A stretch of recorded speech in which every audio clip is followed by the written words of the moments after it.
ഹരേ ഹരേ ഹരേ രാമ രാമ രാമ ഹരേ ഹരേ ഹരേ കൃഷ്ണ കൃഷ്ണ കൃഷ്ണ ഹരേ ഹരേ ഹരേ രാമ രാമ രാമ ഹരേ ഹരേ ഹരേ കൃഷ്ണ കൃഷ്ണ കൃഷ്ണ ഹരേ ഹരേ ഹരേ രാമ രാമ രാമ ഹരേ ഹരേ ഹരേ കൃഷ്ണ കൃഷ്ണ കൃഷ്ണ ഹരേ ഹരേ ഹരേ രാമ രാമ രാമ ഹരേ ഹരേ ഹരേ കൃഷ്ണ കൃഷ്ണ കൃഷ്ണ ഹരേ ഹരേ ഹരേ രാമ രാമ രാമ ഹരേ ഹരേ ഹരേ കൃഷ്ണ. പ്രണാമം ഹരേ എല്ലാവർക്കും. കൃഷ്ണ പ്രണാമം. രാമം പ്രഭുജി പ്രണാമം. എല്ലാവർക്കും പ്രണാമം. എല്ലാവർക്കും പ്രണാമം.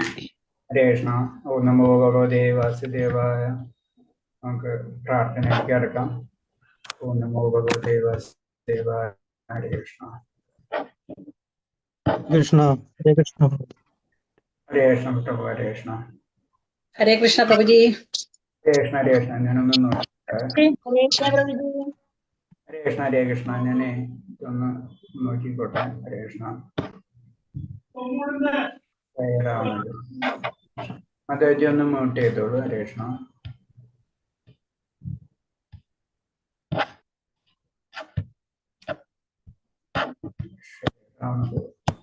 ഹരേ കൃഷ്ണ പ്രഭുജി. ഹരേ കൃഷ്ണ. ഹരേ കൃഷ്ണ മാതാജി. ഹരേ കൃഷ്ണ പ്രണാമം. ഞാനൊന്ന് മ്യൂട്ട് ആവണതേ. അല്ല മ്യൂട്ടല്ല, സ്ക്രീൻ ഷെയർ ചെയ്യണം നോക്കായിരുന്നു. ഹരേ കൃഷ്ണ. ഓ നമോ ഭഗവതേ വാസുദേവായ. നമോ ഭഗവതേ വാസുദേവായ. അപ്പൊ നമുക്ക് പ്രാർത്ഥനയിലേക്ക് കിടക്കാം. എല്ലാവരും ഒന്ന് മ്യൂട്ട് ചെയ്തോളൂ. ഹരേ കൃഷ്ണ മ്യൂട്ട് ചെയ്യുന്നുണ്ട്. ഓ നമോ ഭഗവതേ വാസുദേവായ. ഓ നമോ ഭഗവതേ വാസുദേവായ.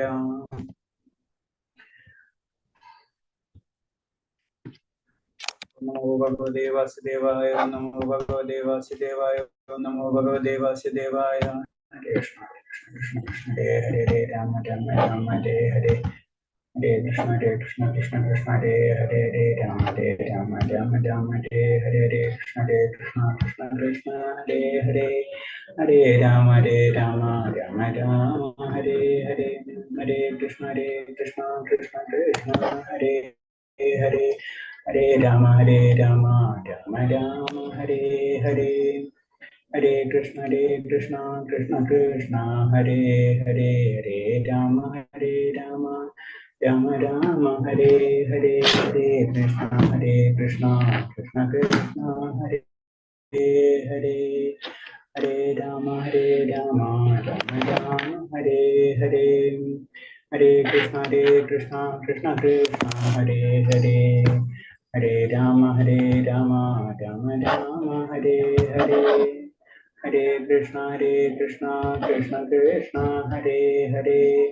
ഹരേ രാമ രാമ ഹരേ ഹരേ. ഹരേ കൃഷ്ണ കൃഷ്ണ കൃഷ്ണ ഹരേ ഹരേ. ഹരേ രാമ രാമ ഹരേ ഹരേ. ഹരേ കൃഷ്ണ. ഓം നമോ ഭഗവതേ വാസുദേവായ. നാരായണം നമസ്കൃത്യം നരം ചൈവ നരോത്തമം ദേവീം സരസ്വതിം വ്യാസം തതോ ജയമുദ്രയേത് നഷ്ടപ്രായേഷു ഭദ്രേഷു നിത്യം ഭാഗവത സേവയാ ഭാഗവതേ ഉത്തമ ശ്ലോകേ ഭക്തിർഭവതി നഷ്ടകി മൂകം കരോതി വാചാലം പങ്കും ലംഘയതേ ഗിരി യത്കൃപതമഹം വന്ദേ പരമാനന്ദമാധവം.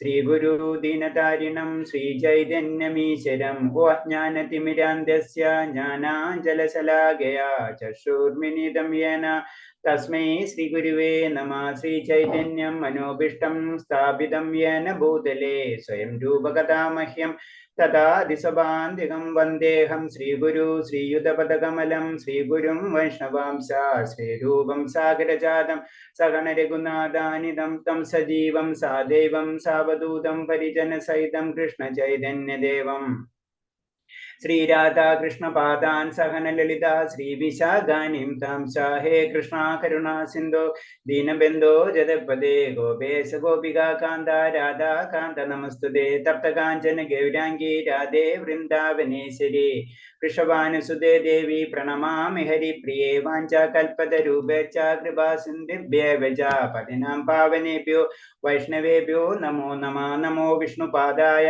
കൃഷ്ണപ്രേഷ്ഠായ ഭൂതലേ ശ്രീമദേ ഭക്തിവേദാന്ത സ്വാമിന്യതി നാമിനേ. നമസ്തേ സാരസദേവേ ഗൗരവാണി പ്രചാരിണേ നിർവിശേഷ ശൂന്യവാദി പാശ്ചാത്യദേശധാരിണേ. ജയ ശ്രീകൃഷ്ണ ചൈതന്യ പ്രഭു നിത്യാനന്ദ ശ്രീ അദ്വൈത ഗദാധര ശ്രീവാസാദി ഗൗരഭക്തവൃന്ദ. ഹരേ കൃഷ്ണ കൃഷ്ണ കൃഷ്ണ ഹരേ ഹരേ. ഹരേ രാമ രാമ രാമ ഹരേ ഹരേ. ഹരേ കൃഷ്ണ കൃഷ്ണ കൃഷ്ണ ഹരേ ഹരേ. ഹരേ രാമ രാമ രാമ ഹരേ ഹരേ. ഹരേ കൃഷ്ണ കൃഷ്ണ കൃഷ്ണ ഹരേ ഹരേ. ഹരേ രാമ രാമ രാമ ഹരേ ഹരേ. ഹരേ കൃഷ്ണ. പ്രഭാതിക്ക് ജയ, ഗുരുദേവിക്ക് ജയ, ആനന്ദ കോടി വൈഷ്ണവ ഭക്തർക്ക് ജയ്. ഹരേ കൃഷ്ണ. നമ്മളിന്ന് 3-ാം അധ്യായത്തിന്റെ ലാസ്റ്റ് പോർഷൻ ഉണ്ടല്ലേ, ഇത് എത്ര 12 സ്ലൈഡ് ആയിട്ടുണ്ട്. 12ാമത്തെ സ്ലൈഡ് അല്ലേ. ഹരേ കൃഷ്ണ. ഓം നമോ ഭഗവതേ വാസുദേവായ. ഓം നമോ ഭഗവതേ വാസുദേവായ. ഹരേ കൃഷ്ണ. 12 ഓക്കെ. ശൗനക മഹർഷിയുടെ നേതൃത്വത്തിൽ അവിടെ നിന്നോട്ട് തുടങ്ങണം അല്ലേ. ഓക്കെ. ഗജേന്ദ്രന്റെ കഥ പറഞ്ഞു നമ്മൾ ഇന്നലെ. സനാതനൻ സനത്കുമാരന്റെ പേര് കാര്യങ്ങളൊക്കെ പറഞ്ഞു അല്ലെ. അത് പറഞ്ഞു നമ്മള്. ഇനി ശൗനക മഹർഷിയുടെ നേതൃത്വത്തിൽ നൈമിഷാരണ്യത്തിൽ ഒത്തുകൂടി ഋഷിമാരുടെ സംഘത്തിന്റെ കഥയും വിഭിന്നമല്ലും. അവരും ജിജ്ഞാസുക്കളായിരുന്നു. അപ്പൊ അത് പറയുന്നതാണ്. ജിജ്ഞാസുക്കളെ പറ്റി പറയുമ്പോള് നമ്മൾ പറഞ്ഞല്ലേ 4 തരം സുഹൃത്തുക്കളെ പറയുമ്പോൾ അതിലൊരു ഗ്രൂപ്പാണ് ജിജ്ഞാസുകൾ, ജ്ഞാനികൾ എന്ന് പറയും അല്ലെ. അപ്പൊ അതേപോലെ തന്നെ ഇതിൽ ജിജ്ഞാസുകളെ പറ്റി പറയുമ്പോഴാണ് ഇതിൽ വരുന്നത് ഇത് ശൗനക മഹർഷികൾ. അപ്പൊ ശൗനക മഹർഷികൾ എന്താണ്, അവരെന്താണ് നൈമിഷാരണ്യത്തിൽ ഒത്തുകൂടി ഋഷിമാർ സംഘത്തിന്റെ കഥ. അവർ ജിജ്ഞാസുക്കളായിരുന്നു. അവർ ചോദിക്കുകയാണ് ചെയ്യുന്നത് അല്ലെ. സൂതഗോസ്വാമിനോട് പല കാര്യങ്ങളും ചോദിക്കുകയാണ് ചെയ്തുകൊണ്ടിരിക്കുന്നത്. അപ്പൊ ജിജ്ഞാസുകൾ തന്നെയാണ് അവിടെ വരുന്നത്. അപ്പൊ അവരെന്താണ്, അവരും വീണ്ടും ആത്മീയമായിട്ടുള്ള മുന്നേറ്റത്തിന് അവരത് സഹായിക്കുകയാണ് ചെയ്യുന്നത്. അവർ എപ്പോഴും കൃഷ്ണനെ കുറിച്ച് സൂതഗോസ്വാമിയോട് ചോദിക്കും. ഇങ്ങനെ ശുദ്ധഭക്തന്മാർ അവർക്ക് സമ്പർക്കം ലഭിച്ചതിന്റെ ഫലമായി സ്വയം ശുദ്ധ ഭക്തന്മാരായി മാറി. അപ്പൊ സൂതഗോസ്വാമി ഭക്തനായിരുന്നു. അപ്പൊ എന്താണ്, ഓട്ടോമാറ്റിക് ഭഗവാന്റെ കാര്യങ്ങൾ അറിയാൻ വേണ്ടി ചോദിച്ചുകൊണ്ടിരിക്കുന്ന സമയത്ത് എന്താണ്, നമ്മളും ഭക്തന്മാരായിട്ടുള്ള സംഘം നമുക്ക് കിട്ടണം ഓട്ടോമാറ്റിക് ആയിട്ട് അല്ലെ. അങ്ങനെ വരുമ്പോൾ എന്താണ്, നമ്മൾ ഭക്തിയിലേക്ക് കടക്കും. അതിന്റെ ഉദാഹരണങ്ങളാണ് ഭാഗവതത്തിൽ ഇങ്ങനെ ഓരോ കഥകളായിട്ട് നമുക്ക് ലിങ്ക് ചെയ്ത് പറഞ്ഞു തരുന്നത്. ഏത് പരിസ്ഥിതിയിലും ശുദ്ധ ഭക്തന്മാർ സമ്പർക്കം നടത്തിയാൽ ഭാഗ്യം വളരെ വേഗത്തിൽ മധ്യം ഉത്തമ വിധാനത്തിലേക്ക് ഉയർത്തപ്പെടും. അതാണ് നമ്മൾ ചെയ്യേണ്ടത്. എപ്പോഴും ശ്രദ്ധിക്കേണ്ട കാര്യങ്ങൾ നമ്മൾ എന്താണ്, ശുദ്ധ ഭക്തന്മാരായിട്ട്. അതാണ് നമ്മൾ ആചാര്യന്മാരെ കണ്ടു കഴിഞ്ഞ് സാഷ്ടാംഗം പ്രണാമം നമ്മൾ എന്തായാലും ചെയ്തിരിക്കണം. അവർ പറയുന്ന വാക്കുകൾ വളരെയധികം ശ്രദ്ധിക്കണം. കാരണം അവർക്ക് അത്രയും പവർഫുൾ ഉണ്ട്. നമ്മളൊന്ന് ടച്ച് ചെയ്താൽ മതി. കാരണം അവർ അത്രയും പ്യൂരിഫൈഡ് ആയിട്ടുള്ള വ്യക്തികളായിരിക്കും. അവർ അത്രയും പവർഫുൾ ആയിട്ടുള്ള വ്യക്തികൾ. അവരുടെ ശബ്ദം എന്ന് പറഞ്ഞ ഭഗവാന്റെ ശബ്ദം തന്നെയായിരിക്കും. അതിന് പ്രത്യേകിച്ച് നമുക്ക് പോലുള്ള ഇന്ദ്രിയത്തിന്റെ ആവശ്യമില്ല. അത് ഹൃദയത്തിലേക്കാണ്. നമുക്കറിയാം ആത്മീയ ഞാൻ ഹൃദയത്തിലേക്കാണ് ഭഗവാൻ കൊടുക്കുന്നത്. അതാണ് പറഞ്ഞത് അവരിൽ ത്രൂ നമുക്ക് ലഭിക്കും. അതെന്ന് പറഞ്ഞാൽ നമ്മൾ അവരായിട്ട് സമ്പർക്കം നടത്താൻ കിട്ടിക്കഴിഞ്ഞ് വളരെ ഭാഗ്യം എന്ന് പറഞ്ഞത്. അപ്പൊ ആ ഭാഗ്യം നമുക്ക് അങ്ങനെ കിട്ടണമെങ്കിൽ നമ്മൾ ഒട്ടും കളയരുത്. അതാണ് പറഞ്ഞത്. അങ്ങനെയാണെങ്കിൽ തീർച്ചയായിട്ടും നമ്മൾ ഇന്ന് വളരെ വേഗത്തിൽ ഭക്തിയുദ്ധ മാർഗത്തിലേക്ക് നമുക്ക് കടക്കാൻ കഴിയും. അതാണ് അതിന്റെ പ്രത്യേകത. ഭഗവതിയിൽ 7-ാം അധ്യായത്തിൽ ഈ 4 തരം ഭക്തന്മാരെ കുറിച്ച് പറയുന്നത്. അവരെല്ലാം ധർമ്മനിഷ്ഠ ഇല്ലാത്തവർക്ക് ഭക്തിയുദ്ധ സേവനത്തിൽ അവരെല്ലാം ധർമ്മനിഷ്ഠ ഇല്ലാത്തവർക്ക് ഭക്തി സേവനത്തിലേക്ക് വരാൻ ആവില്ല. അപ്പൊ നമ്മൾ 7-ാം അധ്യായത്തിൽ പറയുന്നുണ്ടല്ലോ ഇത് തന്നെ സുഹൃത്തുക്കളെ പറയുന്നത്. ഈ 4 സുഹൃത്തുക്കളെ പറ്റി ഭഗവതിയിൽ പറഞ്ഞു തരുന്നുണ്ട് നമ്മള്. അപ്പൊ എന്താണ്, ഇവർക്ക് എന്താണ്, ഈ 4 ഗ്രൂപ്പുകൾക്ക് എന്തായാലും ഭക്തിയുദ്ധ സേവനത്തിൽ കടക്കാൻ കഴിയും. എന്ത് ചെയ്യണം അവര്? തീർച്ചയായിട്ടും അവര് ഭക്തസംഘം അല്ലെ, അല്ലെങ്കിൽ ഭക്തിയിലേക്ക് ഭക്തിപരമായിട്ടുള്ള കാര്യങ്ങളിൽ അവർ ട്രൈ ചെയ്തുകൊണ്ടിരിക്കണം എപ്പോഴും. അങ്ങനെയാണെങ്കിൽ തീർച്ചയായിട്ടും അവർക്ക് എന്താണ്, ഓട്ടോമാറ്റിക് ആയിട്ട് വിധാനത്തിലേക്ക് ഉയരാൻ കഴിയും എന്നാണ് പറയുന്നത്. ആരംഭ ഭക്തന്മാരെ നാലായി തരംതിരിക്കുന്നതെന്ന് നേരത്തെ പറഞ്ഞു. ഇതിൽ ധാർമ്മിക പ്രവർത്തനത്തിൽ ഏർപ്പെടാത്ത ദുരിതം അനുഭവക്കാരിൽ ക്രമേണ ആത്മീയവാദിയോ കമ്മ്യൂണിസ്റ്റോ അതേപോലെ മറ്റു വല്ലതുമൊക്കെ ആയിത്തീരും. അപ്പൊ എന്താണ് ആരംഭ ഭക്തന്മാരായ നമ്മളിപ്പോ സാധാരണ നമ്മൾ ആരംഭ ഭക്തന്മാരെന്ന് പറയും ജനറൽ ആയിട്ട് അല്ലെ. നമ്മൾക്ക് എന്തായാലും ഒരു സുഹൃതിയിൽ നമ്മൾ വന്ന് പെട്ടിട്ടുണ്ടെങ്കിലും നമ്മൾ അത് ചെയ്യാതിരുന്നു കഴിഞ്ഞാൽ, നമുക്കൊരു സുഹൃത്തം കിട്ടിയതിന് ശേഷവും നമ്മൾ അത് ഉപയോഗിക്കാതിരുന്നു കഴിഞ്ഞാൽ തീർച്ചയായിട്ടും നമ്മൾ താഴത്തേക്ക് പോകും. അവരാണ് കമ്മ്യൂണിസ്റ്റും ആത്മീയവാദിയും അങ്ങനെ ഇങ്ങനെ എന്നൊക്കെ പറഞ്ഞ് താഴത്തേക്ക് അവർ വീണു പോകാനുള്ള സാധ്യത ഉണ്ട്. അത് നമുക്കത് കിട്ടി എന്ന് വിചാരിച്ചിട്ട് നമ്മൾ അവിടെ നിന്നിട്ട് കാര്യമില്ല. നമ്മൾ അതിനനുസരിച്ചുള്ള കാര്യങ്ങൾ തീർച്ചയായിട്ടും ചെയ്യണം. അതാണ് നമ്മളെപ്പോഴും സാധന ഭക്തിയിൽ കാര്യങ്ങൾ എപ്പോഴും പറയുന്നത്. അത് കൂടാതെ അല്ലെങ്കിൽ ആചാര്യന്മാരുടെ സംസ്കാരം കൂടാതെയോ അല്ലെങ്കിൽ ഗ്രന്ഥപാരായണങ്ങൾ കൂടാതെയോ നമ്മൾ പെട്ടെന്ന് അങ്ങനെ നമുക്ക് ഉയരാൻ കഴിയില്ല. നമ്മൾ എന്താണ് ഭൗതികതമായിട്ട് ബന്ധപ്പെട്ടിരിക്കുന്ന വ്യക്തികളാണ് അല്ലെ. അപ്പൊ നമ്മൾ കൂടുതൽ അങ്ങോട്ട് പോകാനുള്ള സാധ്യത കൂടുതൽ. അപ്പൊ എന്താണ് നമ്മളെ മനസ്സിനെ നമ്മൾ തിരിച്ചിങ്ങോട്ട് തന്നെ കൊണ്ടുവരണം. അതാണ് സാധന ഭക്തിയിൽ നമ്മൾ പറയുന്നത് തന്നെ. അപ്പൊ അല്ലെങ്കിൽ നമ്മൾ എന്താണ് ഇങ്ങനെയൊക്കെ അവരെ ഭൗതികമായിട്ടുള്ള കാര്യങ്ങൾ ഇടപെട്ട് കഴിഞ്ഞാൽ, ഭൗതിക ലോകത്തിലേക്ക് പോയി കഴിഞ്ഞാൽ തീർച്ചയായിട്ടും നമ്മൾ അങ്ങനത്തെ തലത്തിലേക്ക് താഴ്ന്നു പോകുന്ന പറയുന്നത്.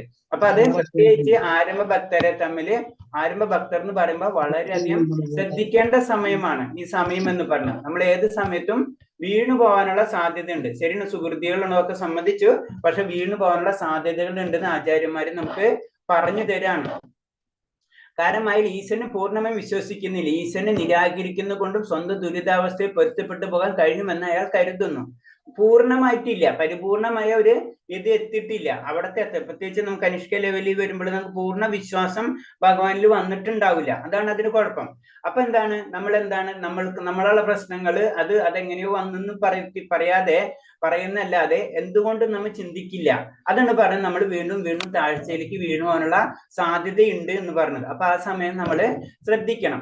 4 തരം ആരംഭികൾ ജ്ഞാനിയാണ് തനിക്ക് ഏറ്റവും പ്രിയം എന്ന് കൃഷ്ണൻ ഗീതയിൽ പറയുന്നുണ്ട് അല്ലെ.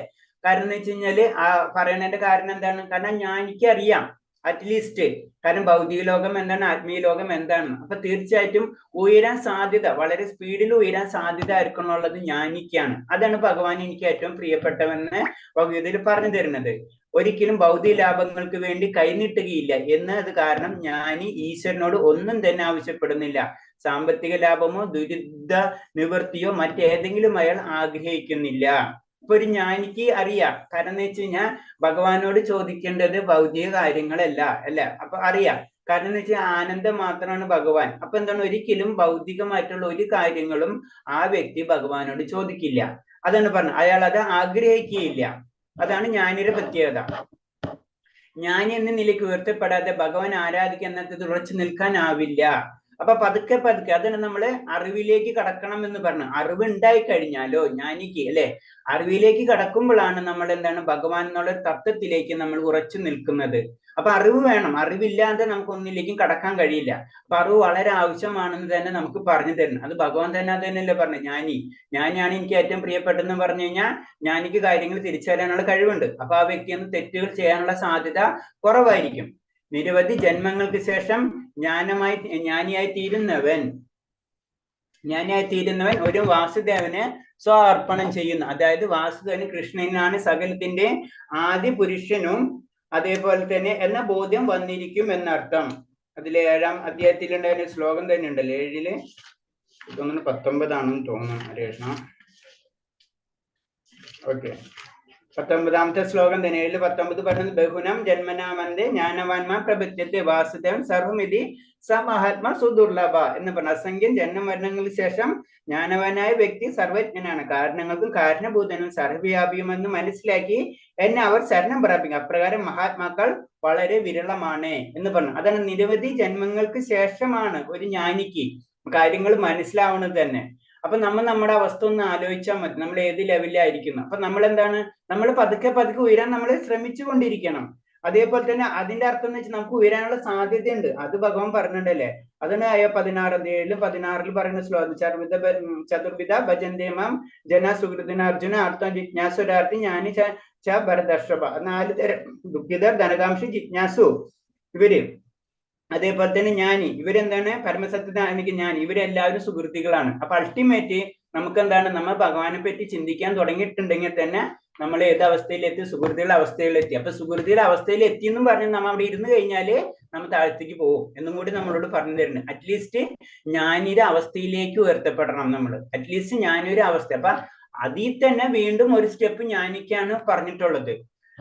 ആദ്യം മുതൽക്ക് തന്നെ അയാൾ കൃഷ്ണൻ അഭിമുഖം എന്നതാണ്, ആദ്യം മുതൽ അയാളുടെ ആഭിമുഖ്യം എന്നതാണ് അതിന്റെ അർത്ഥം. അപ്പൊ ആദ്യമേ തന്നെ കൃഷ്ണനോടുള്ള ഒരു ആഗ്രഹം നമ്മളില് വളർത്തിയെടുത്തിരിക്കണം. നമ്മള് ബുദ്ധി കുറഞ്ഞവരും മായയുടെ പിടിയിൽപ്പെട്ടവനും പിടിയിൽപ്പെട്ട് ബുദ്ധി കൈവിട്ടു പോയവരും ഈ പിന്നെ ദേവതകളോട് ആയിരിക്കും ആഭിമുഖ്യം കാണിക്കുക.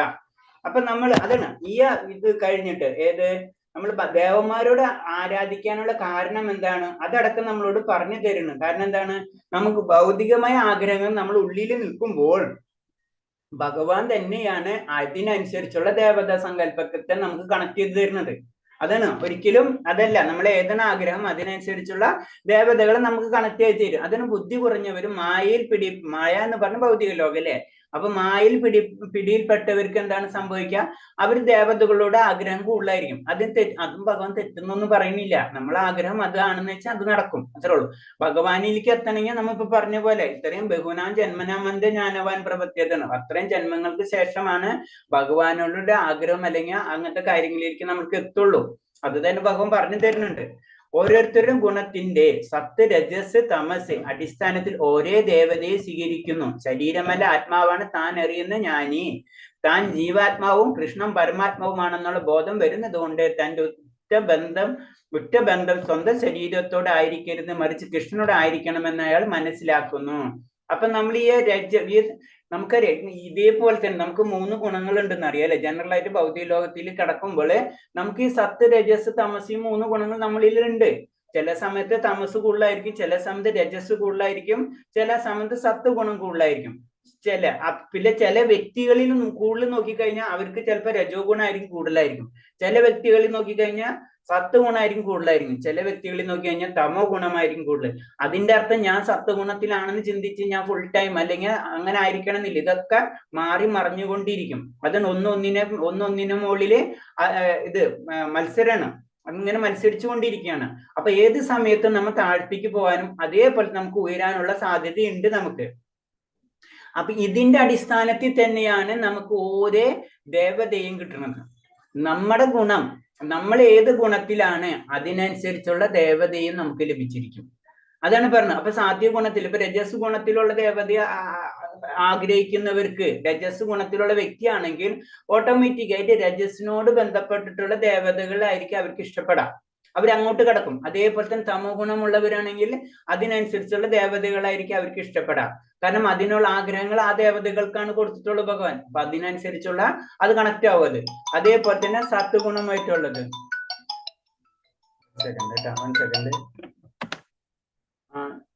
കുറച്ചുകൊണ്ട് വിളിച്ചാൽ മതിയാ.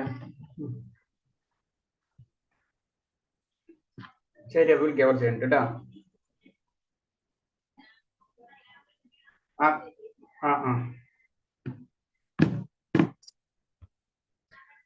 അപ്പൊ പറഞ്ഞു വന്നിട്ടുള്ളത് നമ്മള് രജോ തമോ ഗുണമാണെങ്കിലും നമ്മളിൽ ഇത് അങ്ങോട്ടും ഇങ്ങോട്ടും ഏറ്റക്കുറച്ചിലും സംഭവിച്ചുകൊണ്ടിരിക്കും. സിമ്പിൾ ആയിട്ട് നമ്മൾ പറയാറുണ്ടല്ലേ, കാലത്ത് സത്വഗുണമായിരിക്കും, ഉച്ചയ്ക്കാകുമ്പോൾ രജോ ഗുണം, വൈകിട്ടാകുമ്പോൾ തമോ ഗുണം. ഇത് ചില സ്ഥലങ്ങളിലൊക്കെ വ്യത്യാസം ഉണ്ടാവും. നമ്മൾ തീർത്ഥാടന കേന്ദ്രങ്ങളിൽ സത്വഗുണമായിരിക്കും അല്ലെ, നമ്മൾ സിറ്റിയിലൊക്കെ ഇതൊക്കെ നമ്മൾ വസ്തുക്കൾ കഴിക്കുന്നതൊക്കെ ഇതിനോട് ഭൗതികത്തിൽ നമുക്ക് പഠിച്ചു കഴിഞ്ഞാണ് അങ്ങനത്തെ കാര്യങ്ങളൊക്കെ. അപ്പൊ അതിനനുസരിച്ചുള്ള ദേവതകളൊക്കെ ആയിരിക്കും നമുക്ക് കിട്ടുക. അപ്പൊ എന്താണ്, ഇതൊക്കെ കഴിഞ്ഞിട്ടാണ് ഭഗവാന്റെ അവസ്ഥയിലേക്ക് നമ്മൾ കടക്കുന്നത്. അപ്പൊ ഇത് മനസ്സിലാക്കുന്ന വ്യക്തിയാണ് ജ്ഞാനി എന്ന് പറഞ്ഞത്. താൻ ജീവാത്മാവും താൻ എന്താണ് ഓരോ ദേവതയെ സ്വീകരിക്കുന്ന ശരീരമല്ല ആത്മാവാണ് താൻ അറിയുന്നവൻ, താൻ ജീവാത്മാവും കൃഷ്ണ പരമാത്മാവുമാണെന്നും അതുകൊണ്ട് തന്റെ ശരീരത്തോടായിരിക്കരുത്, നമ്മൾ നമ്മുടെ ശരീരത്തോടല്ല ഇഷ്ടം കാണിക്കേണ്ടത്, ഭഗവാനോടായിരിക്കണം ഇഷ്ടം കാണിക്കേണ്ടത് എന്ന് പറയുന്നത്. അതിനെപ്പറ്റി പറയുന്നത് സനാതന ഗോസ്വാമിനെ ഒരു ജീവിത ചരിത്രം പറയുമ്പോൾ ജനറൽ ആയിട്ട് ജസ്റ്റ് പറയുമ്പോള്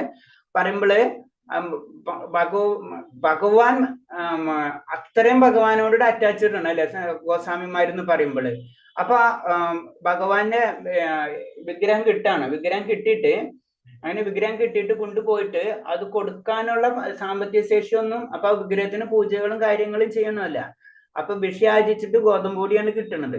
അപ്പൊ ഗോതമ്പ് പൊടി കിട്ടിയിട്ട് ആ ഗോതമ്പ് പൊടിയില് മുന്നേരത്തെ വെള്ളമൊക്കെ ചേർത്തിട്ടാണ് പ്രസാദം ഇങ്ങനെ കാട്ടുകളിലാണ് അല്ലെ, പല സ്ഥലങ്ങളിൽ നടക്കണല്ലേ, അങ്ങനെ അത് കൊടുത്തിട്ടാണ് ഭഗവാന് കൊടുക്കണം. അതുകൊണ്ട് ഭഗവാൻ തന്നെ സനാതന ഗോസ്വാമിനോട് ചോദിക്കുന്നുണ്ട്, കാരണം കുറച്ചെങ്കിലും ഉപ്പെങ്കിലും എനിക്ക് ഇട്ട് തന്നൂടെ എന്ന് ചോദിക്കുന്നുണ്ട്. അതാണ് ഭക്തിയുടെ ചിന്താഗതിയാണ് വ്യത്യാസം. കാരണം എന്തെങ്കിലുള്ളത് മുഴുവനും ഞാൻ സമർപ്പിക്കണം. അണ്ട് പിന്നെ അതിന്റെ പിറകിൽ വലിയ കഥകളൊക്കെ ഉണ്ട്. അപ്പൊ ഞാൻ പറഞ്ഞു വന്നത് ഇത്രേ ഉള്ളൂ. കാരണം ആ ജ്ഞാനം ശരീരത്തിന് ഇമ്പോർട്ടൻസ് ഇല്ല, അതാണ് ഭഗവാന് വേണ്ടിയാണ്, അല്ലാണ്ട് എനിക്ക് വേണ്ടിയല്ല. അപ്പൊ ആ ഗോതമ്പ് നനച്ചിട്ട് അത് വിറകൊക്കെ കത്തിച്ചിട്ട് അത് ചൂടാക്കി അത് കളഞ്ഞ് അത് ഭഗവാന് കൊടുക്കാണ്. അങ്ങനെയാണ് അവര്. അപ്പൊ അവരെ ശരീരമൊക്കെ എന്താണെന്ന് നമുക്ക് ചിന്തിക്കാൻ അറിയാലോ അല്ലെ. ആ ഭഗവാന് വേണ്ടി മാത്രമാണ്. ആ ക്ഷേത്രമാണ് ജസ്റ്റ് ഒന്ന് പറഞ്ഞുതരാം. ശ്രീ രാധാ മദൻ മോഹൻ ക്ഷേത്രം, വൃന്ദാവനത്തിലുള്ള ക്ഷേത്രം ശരിക്കും സ്ഥാപിച്ചത് സനാതന ഗോസ്വാമിയാണ്. അപ്പൊ അതിന്റെ കഥകളുണ്ട്, നമുക്കൊന്ന് പറയാം. അപ്പൊ പറഞ്ഞു വന്നത് ഇത്രേ ഉള്ളൂ. അത് ശരിക്കും മനസ്സിലാക്കുന്ന വ്യക്തി അവനാണ് ജ്ഞാനി, അല്ലെങ്കിൽ പതുക്കെ ഭക്തനിലേക്ക് ഉയരുന്ന വ്യക്തി അവനാണ്. ദുഃഖിതനും ധനം ആവശ്യമായി വന്നിരിക്കുന്നവനും ജീവിതത്തെ കുറിച്ചുള്ള ഭൗതിക സങ്കല്പത്തിലാണ്. കാരണം ഇപ്പറഞ്ഞ രണ്ടും ശരീരവുമായി ബന്ധപ്പെട്ടത്. ജിജ്ഞാസുവിന്റെ നില ഇവരതിനേക്കാൾ അല്പം ഉയർന്നതാണ്. അപ്പൊ എന്താണ്, വീണ്ടും ഒന്ന് കമ്പാരിസൺ പറഞ്ഞിരിക്കണം. നമ്മൾ 4 പറഞ്ഞിട്ടുണ്ടെങ്കിലും ആ ജിജ്ഞാസുവിന് എന്താണ് കുറച്ചും കൂടെ ഉയർച്ച ഉണ്ടാവും. ആരേലും ദുഃഖിതനും ധനം ആവശ്യമുള്ള വ്യക്തികളേലും ആ സുഹൃത്തി അവരേലും കുറച്ച് ഉയർന്നവനാണ് എന്താണ് ജിജ്ഞാസുവിന്റെ നില എന്ന് പറഞ്ഞത്. പക്ഷെ അപ്പോഴും അയാൾ ഭൗതിക വിധാനത്തിൽ തന്നെ കൃഷ്ണൻ അന്വേഷിക്കുന്ന ജ്ഞാനിക്കറിയാം താൻ ജീവാത്മാവ്. പക്ഷെ അപ്പോഴും അയാൾ ഭൗതിക ജിജ്ഞാസു. അപ്പൊ അവർക്ക് അറിയില്ല, അതല്ല ജിജ്ഞാസ എന്താണെന്ന് അറിയാത്ത കാരണമുണ്ട്. പക്ഷെ എന്നാൽ കൃഷ്ണൻ അന്വേഷിക്കുന്ന ജ്ഞാനിക്കറിയാം താൻ ജീവാത്മാവ്, അത് കൃഷ്ണന്റെ കൃഷ്ണൻ പരമാത്മാവ് അഥവാ പരബ്രഹ്മമാണെന്ന്. ജ്ഞാനിക്ക് കാര്യങ്ങൾ അറിയാം, പക്ഷെ ജിജ്ഞാസിന് അറിയില്ല, അറിയാനാണ് ആഗ്രഹം. അപ്പൊ കമ്പാരിറ്റീവ്ലി ദുഃഖിതനും ധനം ആഗ്രഹിക്കുന്നവനേലും കുറച്ചും കൂടി ഉയർന്ന തലത്തിലുള്ള വ്യക്തിയാണ് ജിജ്ഞാസു എന്ന് പറയുന്നത്. അതിനേലും ഉയർന്ന തലത്തിലേക്ക് എത്തുമ്പോഴാണ് ജ്ഞാനി എന്ന് പറയുമ്പോൾ. അപ്പൊ നമ്മളെ രീതിയിൽ തന്നെ നമുക്ക് ചിന്തിച്ചാലറിയാം അല്ലെ. ചിലര് വന്നിട്ടുള്ളത് ഭഗവാനിന് അത് ചിന്തിച്ച് വാങ്ങിക്കുന്നില്ല, എന്താണെന്ന് അറിയാൻ വേണ്ടി ആഗ്രഹിച്ച് വരുന്നവർ പലരും ഉണ്ടാവും അല്ലെ, ജനറൽ ആയിട്ട് പറയുമ്പോൾ. അങ്ങനെ വരും. അവരെന്താണ് മറ്റുള്ളവരേക്കൊന്നും ഉയർന്നതാണ് എന്ന് പറഞ്ഞത്. ധനം ആഗ്രഹിക്കുന്നില്ല. കാരണം ഭഗവാനെല്ലാം തരുന്നുള്ള കൺസെപ്റ്റിൽ പോയി കഴിഞ്ഞാൽ പിന്നെ ധനത്തിന്റെ ആഗ്രഹം, ഭഗവാനെ തന്നെ കിട്ടിക്കഴിഞ്ഞ പിന്നെ ധനത്തിന്റെ ആവശ്യം അവിടെ വരുന്നില്ല. ഭൗതികമായ ക്ലേശരോഗങ്ങളിൽ നിന്നും മുക്തനായി ജീവാത്മാക്കളെ മുഴുവൻ തുല്യനിലയിൽ കാണാനുള്ള അവസ്ഥ വരുമ്പോൾ ഒരു ഭക്തി സേവനത്തിന്റെ യോഗ്യത നേടുന്നു എന്ന് ഭഗവത് ഉറപ്പിച്ചു പറയുന്നു. അപ്പൊ എന്താണ് ഈ ഭൗതിക ക്ലേശങ്ങൾ എന്താണ് ശരിക്കും? അത് എന്താണ് ഭൗതിക ലോകത്തിലേക്ക് കടന്നു കഴിഞ്ഞ് ഭൗതിക ക്ലേശങ്ങൾ ഉണ്ടായിരിക്കും. ഇവിടുന്ന് പോയാൽ മാത്രമേ ഇത് മാറി നിൽക്കാൻ പറ്റുള്ളൂ. അതാണ് അപ്പൊ ഭൗതിക ക്ലേശങ്ങളിൽ നിന്നും മുക്തനായി ആത്മാക്കളെ മുഴുവനും തുല്യ നിലയിൽ കാണാനുള്ള അവസ്ഥ എത്താം. അപ്പോഴാണ് അവൻ ഒരു ഭക്തി സേവനത്തിന്റെ യോഗ്യത നേടുക എന്നാ പറഞ്ഞത്. നമ്മൾ പറഞ്ഞ ഇതിന്റെ ചാപ്റ്ററിന്റെ പേര് യോഗ്യത അല്ല പറഞ്ഞത്. അപ്പൊ യോഗ്യത നേടങ്ങൾ എന്താണ്? നമ്മൾ എല്ലാ ജീവജാലങ്ങളെയും ഒരേപോലെ കാണാനുള്ള കഴിവിലേക്കൊക്കെ നമ്മൾ എത്തണം. അങ്ങനെ എത്തുമ്പോഴാണ് എന്ന് ഭഗവതിയിൽ പറയുന്നുണ്ട്. അതേപോലെ തന്നെ ഭൗതിക ക്ലേശങ്ങളിൽ നമ്മ ഭൗതിക ലോകത്തിൽ നിന്നും ഭൗതിക ആഗ്രഹങ്ങളിൽ നിന്ന് മുഴുവനും മുക്തനായി, കൂടാതെ എല്ലാ ജീവജാലങ്ങളെയും ഒരേപോലെ ജീവാത്മാക്കൾക്ക് മുഴുവനും തുല്യ നിലയിൽ കാണാനുള്ള അവസ്ഥ. ഇപ്പൊ തന്നെ നമ്മളെ ഭൗതിക ലോകത്തിൽ ഇപ്പൊ ജസ്റ്റ് ഒരു ഇത് പറയുന്നത് സർവഘട്ടാണ്. അതായത് നമ്മളൊരു 50 വർഷം കൊണ്ട് ഈ നമ്മളെ ഭൂമിയിലുള്ള 75% സ്പീഷീസിനെ നമ്മൾ നശിപ്പിച്ചു കളഞ്ഞു. നമുക്ക് അങ്ങനെയാണ് അതിന്റെ പോണത്. കൺസംഷൻ മാത്രമേ ഉള്ളൂ, എല്ലാത്തിനും പിടിച്ച് കഴിക്കുക എന്നുള്ള അവസ്ഥയിലേക്ക് മാറിക്കൊണ്ടിരിക്കും. ഈ അവസ്ഥയിലൊക്കെ നിന്നിട്ട് നമുക്ക് ഭഗവാനെ കിട്ടുമോ? നമ്മൾ സിമ്പിളായിട്ട് ആലോചിച്ചാൽ മതി. അപ്പൊ ഭക്തൻ എന്ന് പറയുമ്പോൾ അതാണ് നമ്മൾ എപ്പോഴും പറയണത്. ഭക്തി കലിയുഗത്തിന്റെ പ്രത്യേക ഇതിനേലും ഡേഞ്ചർ ആയിക്കൊണ്ടിരിക്കുന്ന പറയുന്നത്. അതൊക്കെ നമുക്ക് കാണും ചുറ്റുപാട്. ഇപ്പൊ നമ്മളെ ഒരു ജനറേഷൻ അല്ല, അതിന്റെ പിറകിലുള്ള ജനറേഷൻ അല്ലെ, അത് നമുക്കറിയാം. അല്ലെങ്കിൽ ഇപ്പൊ കാണുന്ന ജനറേഷൻസ് ഒക്കെ ഡിഫറൻസ് നമ്മൾ മുന്നിൽ കാണുന്നതാണ്. ഭാഗവതത്തിൽ പറഞ്ഞതും മറ്റുള്ള കാര്യങ്ങൾ പറഞ്ഞ എത്രയും ക്ലിയർ ആണ് നമുക്ക് കാര്യങ്ങൾ മനസ്സിലാവും. വെറുതെ നമുക്ക് കണ്ണോടിച്ചാൽ മതി. അപ്പൊ അതാണ് പറഞ്ഞ അത് മനസ്സിലാക്കിയിട്ട് കൊണ്ട് തന്നെയാണ് ചൈതന്യ പ്രഭു അല്ലെങ്കിൽ ഭഗവാൻ തന്നെ സ്വയം അവതരിച്ചിട്ട് കലിയുഗത്തിന്റെ ഇവിടുന്ന് രക്ഷ നേടണമെങ്കിൽ അറ്റ്ലീസ്റ്റ് നമ്മൾ ഭഗവാന്റെ നാമം ജപിക്കണം എന്ന് പറയുന്നതിന്റെ കാരണം അതാണ്. കാരണം അത്രയും ദുരിതമാണ് നമ്മളിപ്പോ ചുറ്റുപാട് നമ്മൾ കണ്ടുകൊണ്ടിരിക്കുന്നത്. നമുക്കറിയാവുന്ന നമ്മൾ ഇതിനെപ്പറ്റി ഒന്നും പല കാര്യങ്ങളും നമ്മൾ തന്നെ സൈലന്റ് ആവണാണ് ശരിക്കും. എത്ര ശ്രമിച്ചാലും ഭഗവാന് ഐക്യം പ്രാപിക്കുക എന്നത് സാധ്യമല്ല. അതുകൊണ്ട് കൂടുതൽ പ്രാമാണികമായി കൊണ്ട് ഭൗതിക ലോകത്തിലെ സ്വന്തം ഐതിഹ്യ സംതൃപ്തിനോ ആഗ്രഹിക്കുന്ന ഒരാൾക്കും ഭക്തിയുടെ സേവനത്തിന്റെ സാധ പിടിക്കില്ല. അപ്പൊ എത്ര ശ്രമിച്ചാലും ഭഗവാൻ ഐക്യം പ്രാപിക്കുക എന്നത് സാധ്യമല്ല. അതുകൊണ്ട് കൂടുതൽ പ്രാമാണികമായി കൊണ്ട് ഭൗതിക ലോകത്തിൽ അപ്പൊ എന്താണ്, ഒരിക്കലും നമുക്ക് എന്താണ് ഭൗതികമായ അതിയായ ആസക്തി വെച്ചുകൊണ്ട് നമുക്ക് ഭഗവാനെ കിട്ടില്ല. ഇപ്പൊ നമ്മളെ ഇപ്പൊ എല്ലാ കൺട്രീസ് ജനറലായിട്ട് ഞാൻ പറഞ്ഞാണ്, ജനറൽ കണ്ടെന്ന് പറയുമ്പോൾ എന്താണ് GDP അല്ലെ, നമുക്ക് കേട്ടിട്ടുള്ള ജനറൽ ആയിട്ട് GDP കൂടണം. GDP കൂടണം, കൺസംഷൻ കൂടണം അല്ലെ, നമ്മൾ ഉപയോഗിക്കുന്നത് കൂടണം. നമ്മൾ പറയുന്നത് നേരെ തിരിച്ചാണ് അല്ലെ. അപ്പൊ അതാണ് ഡെവലപ്മെന്റ്, കൂടുതൽ ഉപയോഗിക്കുക. അങ്ങനെയാണെന്ന് വെച്ച് കഴിഞ്ഞാൽ ആ വ്യക്തിക്ക്, അപ്പൊ ആ സമൂഹത്തിന് ഒരിക്കലും ഭക്തിയുദ്ധ സേവനത്തിന്റെ സാധ പിടിക്കില്ല. ഇത് തിരിച്ചാണ് നമ്മൾ ചെയ്യേണ്ടത്. ഇത് നടക്കുന്നത് നേരെ ഓപ്പോസിറ്റ് ആണ്. കലിയുഗത്തൊക്കെ നേരെ ഓപ്പോസിറ്റ് എന്നല്ലേ പറയുന്നത്. അപ്പൊ അതാണ് അവിടെ സംഭവിച്ചുകൊണ്ടിരിക്കുന്നത്. അപ്പൊ ഇതിലേക്ക് അറ്റ്ലീസ്റ്റ് നമ്മളെങ്കിലും നമ്മളൊന്ന് പിൻവലിക്കുക. അതാണ് നമ്മളെ ലക്ഷ്യം. പതുക്കെങ്കിലും നമ്മള് കുറച്ചു കൊണ്ടുവരാം. അതാണ് വളരെ സിമ്പിൾ ലിവിങ്. ജനറൽ കൺസെപ്റ്റ് അതാണ് അല്ലെ, സിമ്പിൾ ലിവിങ് ഹൈ തിങ്കിങ്. കാരണം അത് കാര്യങ്ങൾ മനസ്സിലാക്കിയിട്ട് ഭക്തിയുദ്ധ സേവനം എന്ന് പറയുമ്പോൾ ഇതൊക്കെ ഇതിനോട് ബന്ധപ്പെട്ടിട്ടുള്ള കാര്യങ്ങളാണ്. ഇപ്പൊ നമ്മൾ ജനറൽ ആയിട്ട് പറയുമ്പോൾ കുറച്ച് കൂടുതൽ സംസാരിച്ചു. അതാണ് ജനറൽ ആയിട്ട് പറയുമ്പോൾ നമ്മൾ പലപ്പോഴും പറഞ്ഞിട്ടുണ്ട്. കാരണം എന്ന് വെച്ചാൽ നമ്മുടെ ചുറ്റുപാടുള്ള വസ്തുക്കൾ നമ്മളൊന്ന് കണ്ണടിച്ചു നോക്കി, അതിന്റെ പിറകിലുള്ള കർമ്മങ്ങൾ ഇതൊക്കെ നമ്മൾക്കാണ് കിട്ടുന്നത് അല്ലെ. നമ്മൾ അറിയാണ്ട് എത്ര കാര്യങ്ങളാണ് നമ്മൾ ചെയ്തുകൊണ്ടിരിക്കുന്നത്, മനസ്സിലായി. അപ്പൊ നമ്മള് അത്ര ആചാര്യന്മാരെന്ന് പറഞ്ഞാൽ വളരെ സിമ്പിൾ ആണ്. ഇപ്പൊ സനാതന ഗോസ്വാമി നമുക്ക് പറഞ്ഞത് അല്ലെ, അതായത് ആ ഭക്ഷണത്തിന് പോലും ഇമ്പോർട്ടൻസ് ഇല്ല. ബാക്കിയൊക്കെ അവർ ആചാര്യന്മാരുണ്ടെങ്കിൽ അവർക്ക് കൂടിയെന്ന 1 ഡ്രസ് 2 ഡ്രസ് മാക്സിമം ഉണ്ടാവുള്ളൂ. നമുക്കാണെങ്കിലോ നമുക്ക് എത്ര ഡ്രസ് ഉണ്ട് നടക്കാൻ നമുക്കറിയില്ല. ആ അവസ്ഥയാണ് നമ്മുടെ, മനസ്സിലായി. അപ്പൊ ഇതിനൊക്കെ എന്താണ്, ഇതിനു വേണ്ടി കൺസെപ്ഷൻ ആണ് അല്ലെ, നമ്മൾ വലിച്ചെടുക്കണം, എല്ലാതും വലിച്ചെടുക്കണം. ഈ വലിച്ചെടുക്കേണ്ട ഇടത്ത് പിന്നെ ഭഗവാനെ നമ്മൾ കാണും. അതാണ് ഇതിൽ പറയുന്നത്. അതൊക്കെ നമുക്ക് കുറച്ചാലേ ഭഗവാനിലേക്ക് നമ്മൾ എത്തുള്ളൂ. അപ്പൊ അതൊക്കെ ഇതിനോട് ബന്ധപ്പെട്ടുള്ള കാര്യങ്ങളാണ്. അതാണ് നമ്മൾ പല കാര്യങ്ങളും ഒരു സ്ഥലത്ത് നടക്കണം. അതൊക്കെ നമ്മളൊക്കെ ഇന്റർ കണക്റ്റഡ് ആണ്. നമുക്കത് നമ്മൾ ശ്രദ്ധിക്കാൻ നമുക്ക് സമയമില്ല. നമ്മൾ ഈ ഭൗതികത്തിന്റെ പിറകിലാണ്. ദുർമാന്തരവാദിയുടെ മായാജാലത്തിന് വശമാകുന്നതാണ് മുക്തിയോ ആഗ്രഹിക്കുന്നവനെ രൂപ ഗോസ്വാമി തുലനം ചെയ്യുന്നത്. അപ്പൊ മായനെ ഒരു ദുർമാന്തരവാദിനെ പോലെയാണ് കാണുന്നത്. അപ്പൊ അങ്ങനെ വരുമ്പോഴാണ് എന്താണ് മുക്തി ആഗ്രഹിക്കുന്നവൻ. അങ്ങനെ മുക്തിനെ തന്നെ അവരങ്ങനെ പറയണ ആചാര്യന്മാര് മുക്തിനെ തന്നെ അങ്ങനെ പറയുന്നത്. ആ ലെവലുള്ളവരാണെന്നാ പറയുന്നത്. രണ്ടിടത്തും അയാൾ കുഴപ്പക്കാരാണ്. ഭുക്തി എന്നാൽ ഭൗതിക സുഖത്തിനുള്ള ഭൗതിക ദുഃഖത്തിനുള്ള മോചനം നേടി ഈശ്വരനിലാണ് മുക്തി. ഭുക്തി ആയാലും മുക്തി ആയാലും, ഭുക്തി എന്ന് പറഞ്ഞ ഭൗതികത, മുക്തി എന്ന് പറഞ്ഞ ഭൗതിക ലോകത്തിൽ നിന്ന് വിടുതൽ. പക്ഷെ അപ്പോഴും ഭഗവാനിലേക്ക് എത്തിയിട്ടില്ല. അപ്പൊ രണ്ടും നമ്മളായിട്ടില്ല എന്നാണ് പറഞ്ഞത്. രണ്ടിൽ നിന്നും കടന്നിട്ട് വേണം. ഭുക്തി കഴിഞ്ഞ് മുക്തി കഴിഞ്ഞിട്ടാണ് ഭക്തി.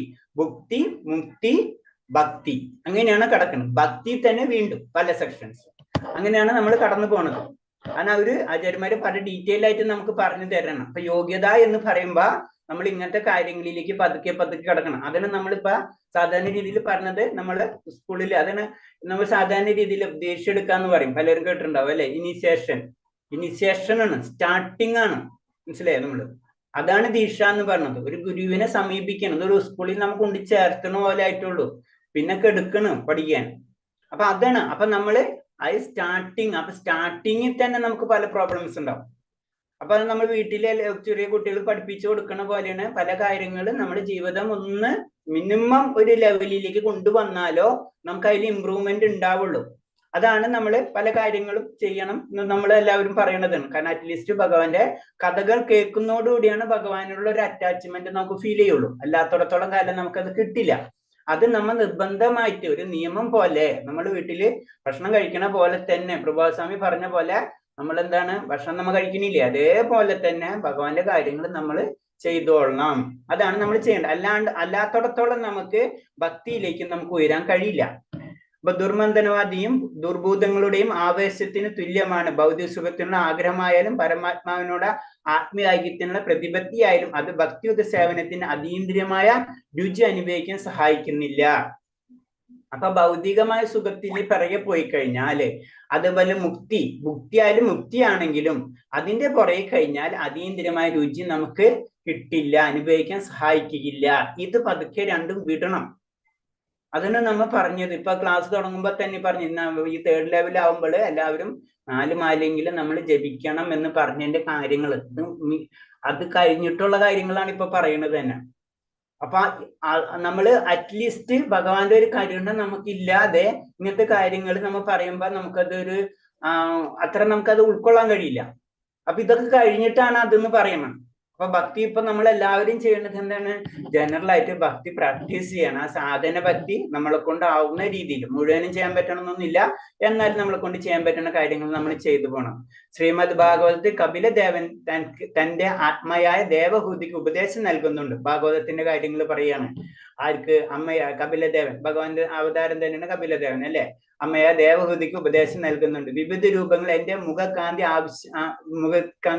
വശ്യമായ ശരീരവേട് എന്നിൽ എന്റെ യഥാർത്ഥ ഭക്തന്മാർ ആകൃഷ്ടരാകുന്നു.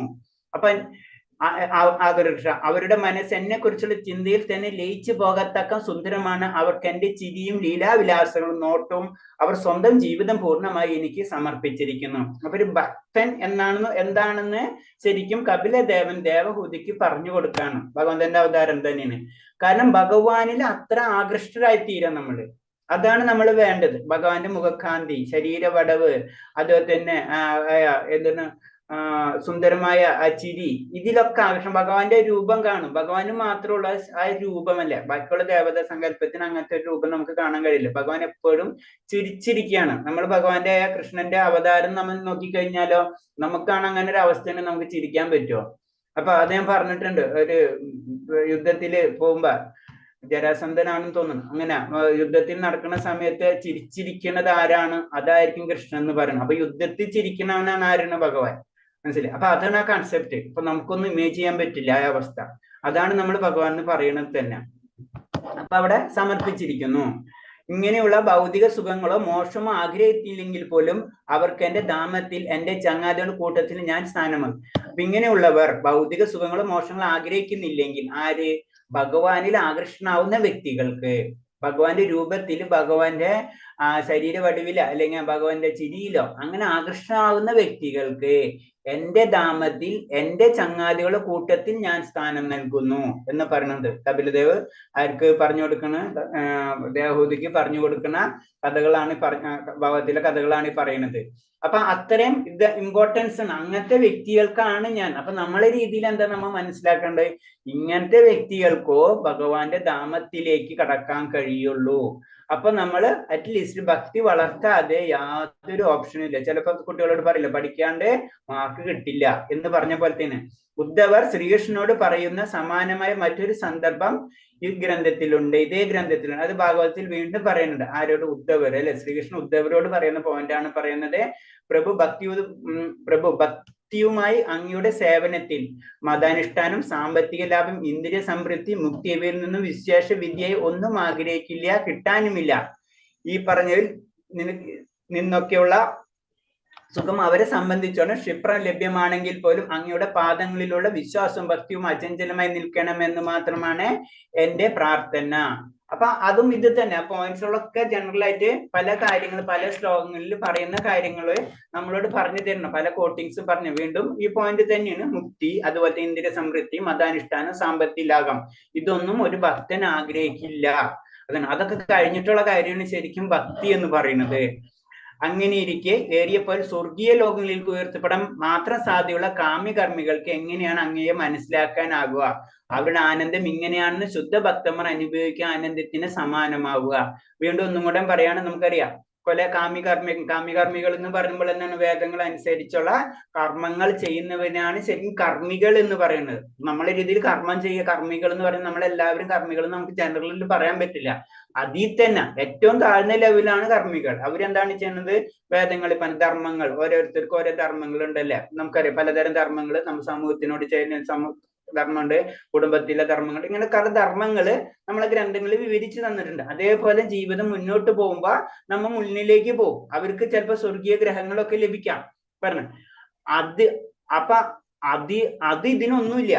അപ്പൊ സ്വർഗീയ ഗ്രഹങ്ങൾ മാത്രം ആഗ്രഹിച്ച് ചെയ്യുന്നവര്, അവരെ സംബന്ധിച്ച് നോക്കുമ്പോള്, അവർക്ക് ഈ ആനന്ദം കിട്ടിക്കഴിഞ്ഞ്, പരമാനന്ദം കിട്ടിക്കഴിഞ്ഞ് സ്വർഗീയമായിട്ടുള്ള കാര്യങ്ങളൊന്നുമില്ല. എന്നാണ് ഒരു കമ്പാരിസൺ തന്നെയാണ് അതിൽ പറഞ്ഞിരിക്കുന്നത്. അപ്പൊ അൾട്ടിമേറ്റ് പറഞ്ഞു വരുന്ന ഇത്രേ ഉള്ളൂ, എല്ലാതും ഭഗവാനിലേക്കാണ് നമ്മൾ കണക്ട് ചെയ്യേണ്ടത് എന്നാണ് പറയുന്നത്. ഹരേ കൃഷ്ണ. ഈ പറഞ്ഞതിൽ എന്തെങ്കിലും സംശയം ഉണ്ടെങ്കിൽ ചോദിക്കാം.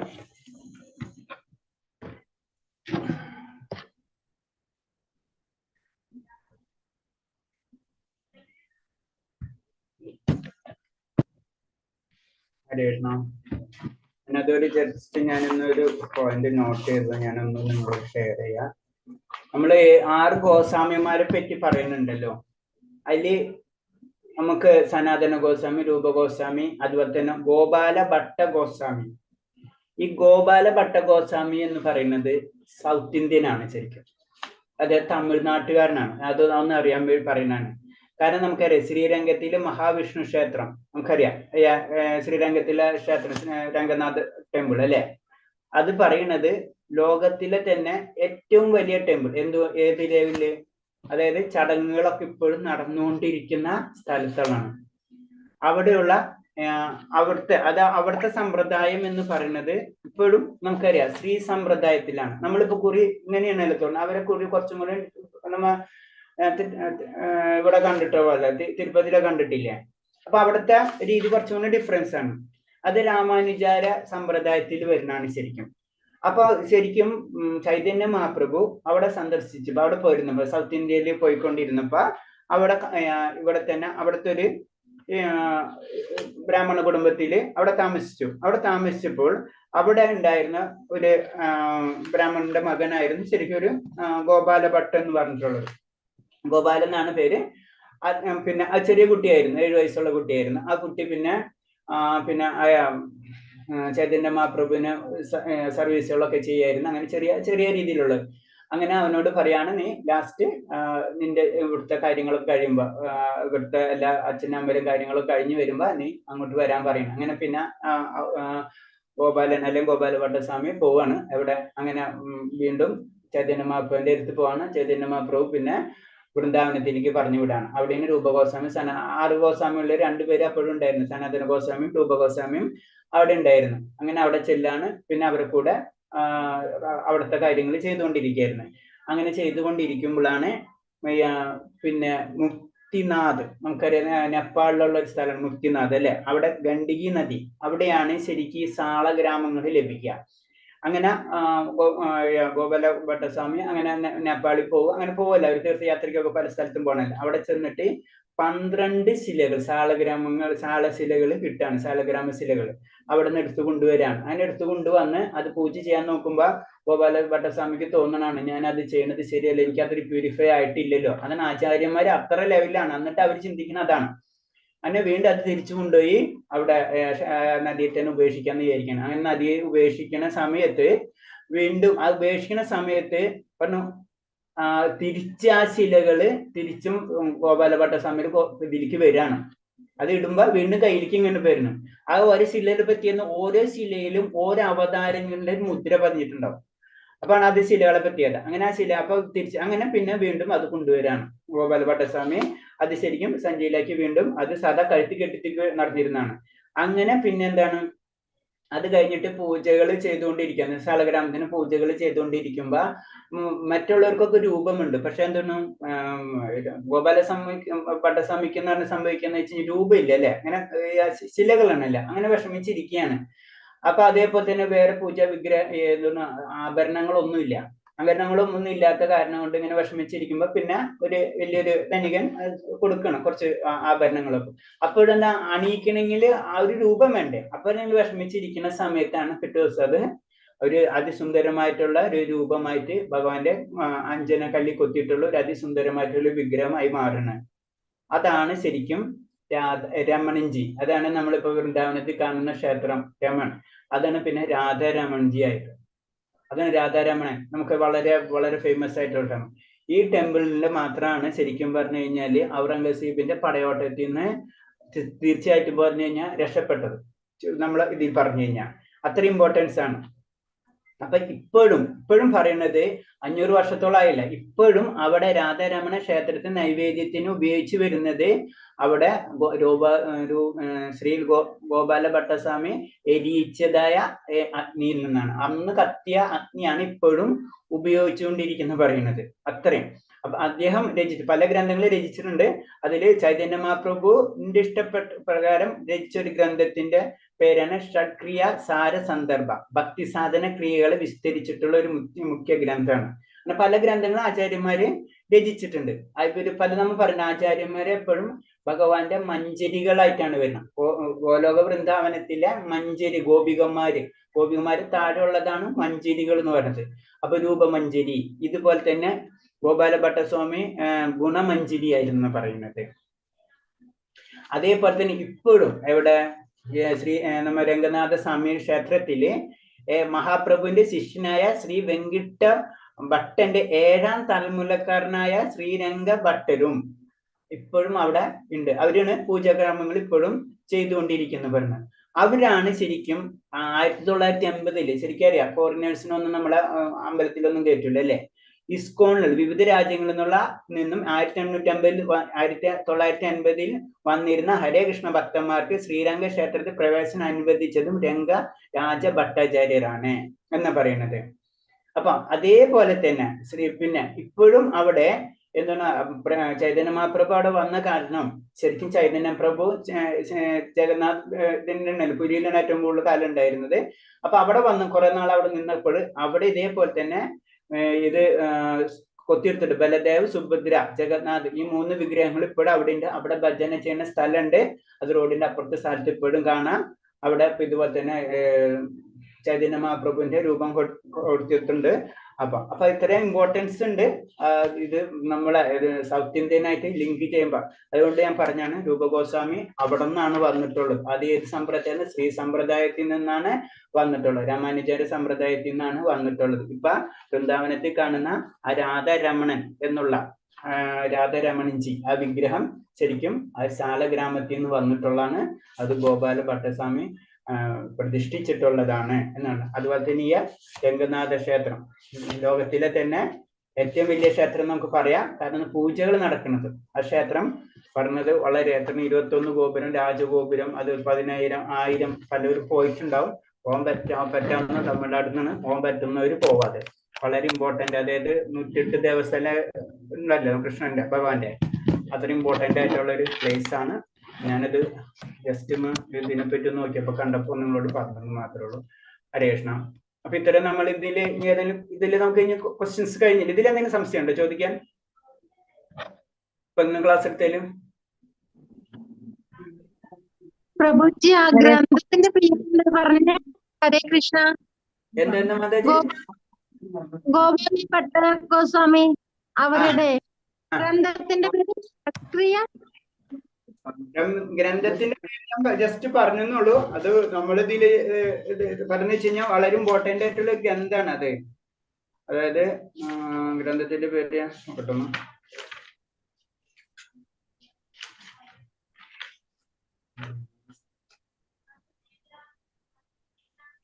ഷഡ്ക്രിയ സാര സന്ദർഭ. Thank you പ്രഭുജി. ഹരേ കൃഷ്ണ. കുറിച്ച് വിവരിക്കുന്ന ഒരു ഗ്രന്ഥാണ് അത്. ഓക്കെ, ഹരേ കൃഷ്ണ. അപ്പൊ പറ്റുന്ന പറഞ്ഞു രംഗനാഥ സ്വാമി ക്ഷേത്രത്തിൽ പോണം. അത് അത്രയും വലിയൊരു ക്ഷേത്രമാണ്. കാണുമ്പോ തന്നെ പോയിട്ടുള്ളവർക്ക് അറിയാം. അത് നമുക്കൊരു അത്ഭുതമാണ് അത് ക്ഷേത്രം. ഹരേ കൃഷ്ണ. സാളഗ്രാമം ഗണ്ഡകി നദിയിലെ കല്ലുകളല്ലേ പ്രഭുജി? അതെ അതെ അതെ, ഗണ്ഡകി നദിയിലെ കല്ലുകളാണ് ശരിക്കും. അവിടുത്തെ കല്ലുകൾ ഇപ്പോഴും സാളഗ്രാമ ശിലകൾ കൊണ്ടുവരുന്നവരുണ്ട്. അവിടെ ചെന്ന് കഴിഞ്ഞാലും ഭഗവാന്റെ ആയ മുദ്രകളുള്ള ശിലകൾ കിട്ടും. അതാണ് ശരിക്കും നമ്മൾ പൂജകൾക്കൊക്കെ ഉപയോഗിക്കുന്നത് സാളഗ്രാമം. സാളഗ്രാമത്തിൽ വിഷ്ണുവിന്റെ വാസസ്ഥലമാണെന്ന് പറയുന്നത് ശരിയാണോ? വിഷ്ണുവിന്റെ വാസസ്ഥലം അതെനിക്ക് അറിയില്ല. വിഷ്ണുവിന്റെ വാസസ്ഥലം ആയിരിക്കാം. അപ്പൊ അത് കിട്ടുന്നത് ഗണ്ഡകി നദിയിൽ നിന്നാണ്. ഇപ്പോഴും അവിടെ പോയി കഴിഞ്ഞാൽ പലർക്കും കിട്ടാം. അത് ആ കല്ലിൽ തന്നെ വിഷ്ണുവിന്റെ ചക്രം അങ്ങനെ പല രൂപത്തില്. അപ്പൊ അന്ന് പറയുന്നത് ഓരോ ശിലയിലും ഓരോ അവതാര മുദ്രകൾ പതിഞ്ഞവയായിരുന്നു എന്നാണ് പറയുന്നത്. 12 ശിലകളിൽ. തിരുവനന്തപുരം പത്മനാഭസ്വാമി ക്ഷേത്രത്തിലെ വിഗ്രഹവും ഈ സാളഗ്രാമമാണെന്ന് പറയുന്നു. അതെ അതെ അതെ, സാളഗ്രാമാണ്. അതെ, അങ്ങനെ പറയുന്നുണ്ട്. അത് ശരിയാ, സാളഗ്രാമ വിഗ്രഹം, സാളഗ്രാമാണ്. അതിന് അപ്പൊ അത്ര ഇമ്പോർട്ടൻസ് ഉണ്ട് അതിന്, പറഞ്ഞാണത്. പറ്റുമെന്ന് വെച്ച് കഴിഞ്ഞാല് രംഗനാഥ സ്വാമി ക്ഷേത്രത്തിൽ ഒന്ന് പോണം. അത് നമുക്ക് ഇമേജ് ചെയ്യാൻ പറ്റാത്ത ഒരു എക്സ്പീരിയൻസ് അത്. ഹരേ കൃഷ്ണ. ശ്രീരംഗമാണ്, ശ്രീരംഗം. പ്രഭുജി, ആ ഞങ്ങളുടെ വീട്ടിലും ഒരു ചെറിയ സാളഗ്രാമം തന്നെ പറയണത് ചെറിയൊരു കല്ല് ഉണ്ട്, ശില ഉണ്ട്, ചെറുതാണ്. ആ അതില് ചക്രത്തിന്റെ ഇതാണ് ഉള്ളത്. ചക്ര അതന്നെ. സൂര്യന്റെ മാതിരി ഇങ്ങനെ ലൈന് കാണാം. അതന്നെ അതന്നെ ആ അതന്നെ ചെറിയ ദൈവം, ചെറിയതാണ്. അതന്നെ, അതിന് ചിഹ്നം ഉണ്ടാവും. അതന്നെ ഭഗവാന്റെ അത് എന്തെങ്കിലും വെച്ച് പൂജിക്കോ? അത് ആ വെച്ച് അതില് പൂജ, പൂജിക്കും. വിഷ്ണുവിന് പൂജ ചെയ്യും. വിഷ്ണു പൂജ ചെയ്യുന്ന അതിലാണ്. ആ. അതന്നെ. അപ്പൊ അത് ഇപ്പൊ തന്നെ പറഞ്ഞില്ലേ, സാളഗ്രാമിൽ കിട്ടിയിട്ടുള്ള ശാസ്ത്രശിലകൾ കൊണ്ടുപോയിട്ടാണ് പിന്നെ അത് ഭഗവാന്റെ രൂപമായിട്ട് മാറുന്നതാണ്. അതാണ് രാധാരമണൻ. വളരെ ഫേമസ് ആണ് വൃന്ദാവനത്തിൽ. വൃന്ദാവനം എന്ന് പറയുമ്പോ തന്നെ ശരിക്കും ഗോസ്വാമിമാരുടെ കാര്യങ്ങളാണ് അവിടെ എല്ലാതും. നമുക്കത് മുഴുവൻ അറിയാത്തതാണ്. അവരാണ് അത് മുഴുവനും പുനരുജ്ജീവിക്കുന്നത് ശരിക്കും അവിടുത്തെ കാര്യങ്ങൾ. രാധാരമണൻജി. ഹരേ കൃഷ്ണ. ഹരേ കൃഷ്ണ. പ്രഭുജി, ശ്രീരംഗം പട്ടണത്തിലല്ലേ ശ്രീരംഗം അത് അതുമായിട്ട് ബന്ധപ്പെട്ട അമ്പലമുള്ളത്?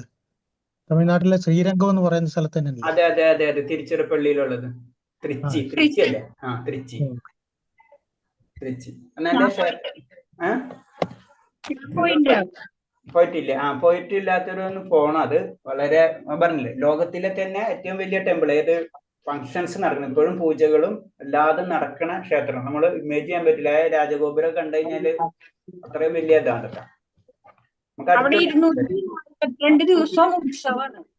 അതെ തന്നെ, ഉത്സവങ്ങളും ഭയങ്കര ഫേമസ് ആണ്. അവിടുത്തെ ക്ഷേത്രവും ഉള്ളിലും പുറത്തൊക്കെ ഇതാണ്. ക്ഷേത്രത്തിന്റെ ഉള്ളിൽ തന്നെയാണ് കച്ചവട സ്ഥാപനങ്ങളൊക്കെ ഉള്ളത്. അത്രയും വലിയ ക്ഷേത്രം. എത്ര 600 ഏക്കർ എത്ര ഏക്കർ ഏരിയ വ്യാപിച്ചെടുക്കണമാണ്.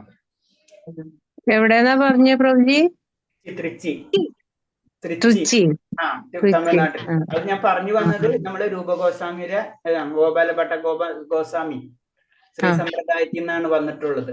6 ഗോസ്വാമികൾ എന്ന് പറഞ്ഞില്ലേ, അതില് ഒരു ഗോസ്വാമി അവിടെ നിന്നാണ് വന്നിട്ടുള്ളത് പറഞ്ഞാണ്. അപ്പൊ അതിനോട് കണക്ട് ചെയ്ത് പറഞ്ഞാണ്.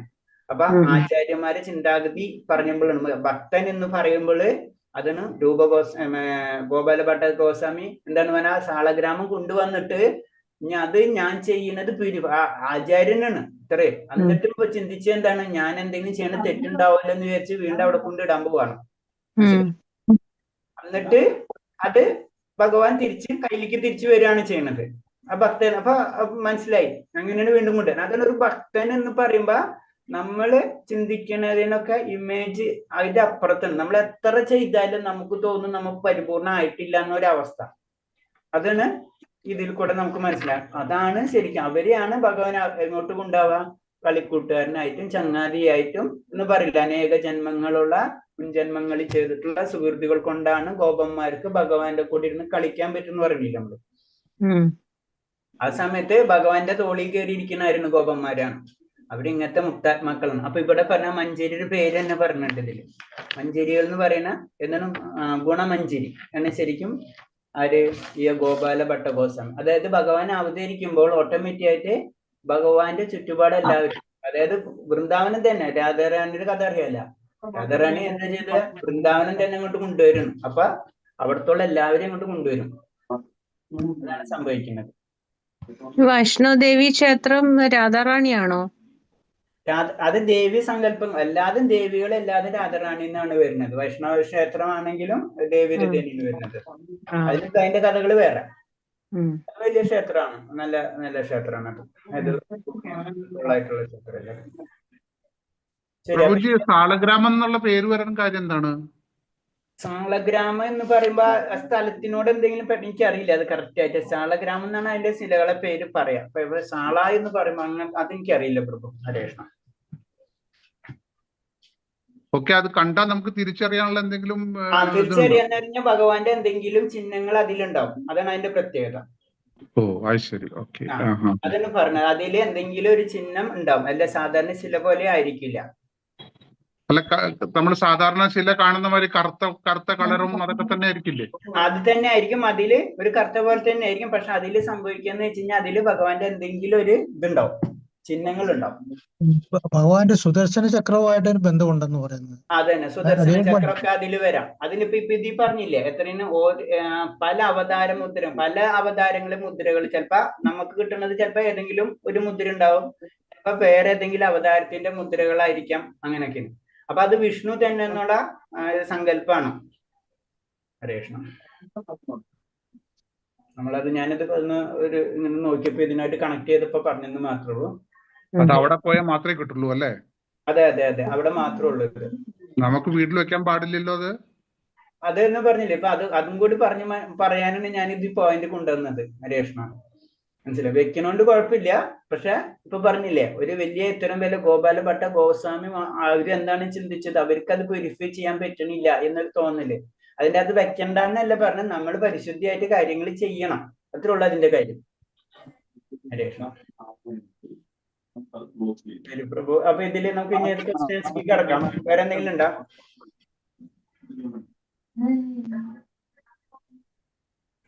ഹരേ കൃഷ്ണ.